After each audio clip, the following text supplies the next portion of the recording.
It's the roe rut in Cornwall. Ollie Williams is taking out 2 American guests to find bucks. We got 2 American guys from SCI, Pittsburgh, is it, guys? Yeah, so I think it's, bearing in mind the SCI chapter of the UK is one entire country-wide one, and you and I are, of course, El Presidente and a humble committee member. But you know, in Pennsylvania alone, Brian and Ashley was saying there's 6 different chapters. So obviously, you know, the Americans do it classically American, bigger and better from SCI, and hoping to get them a roebuck. I think something that's really unique about British hunting is it's very nice and low key. It's not kind of high stress like the African and Argentinian environment. It's not super crazy mountainous like New Zealand. It's nice rolling hills and easy going, and we get to not only see the roebuck, and we get to see other wildlife as well.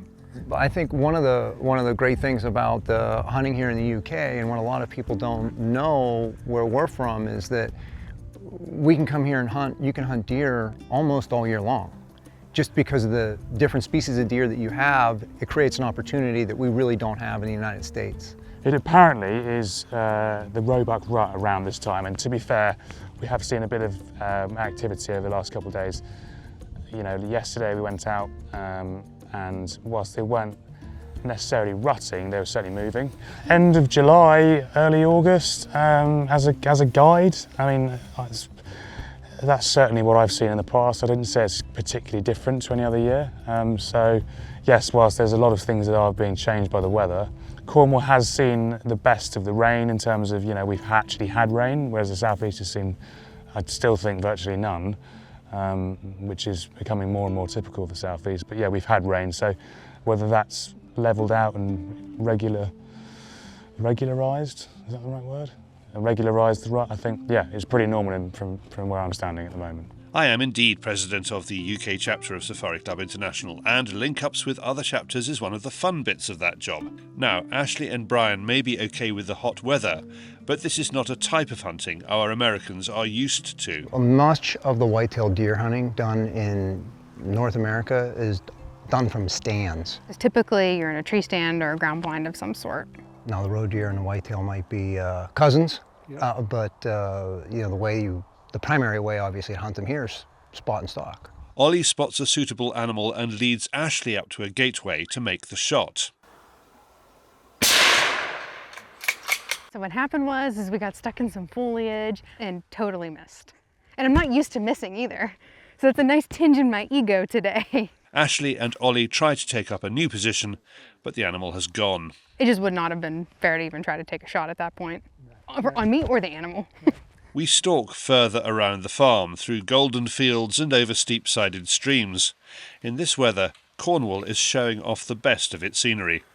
There is another possibility in another field.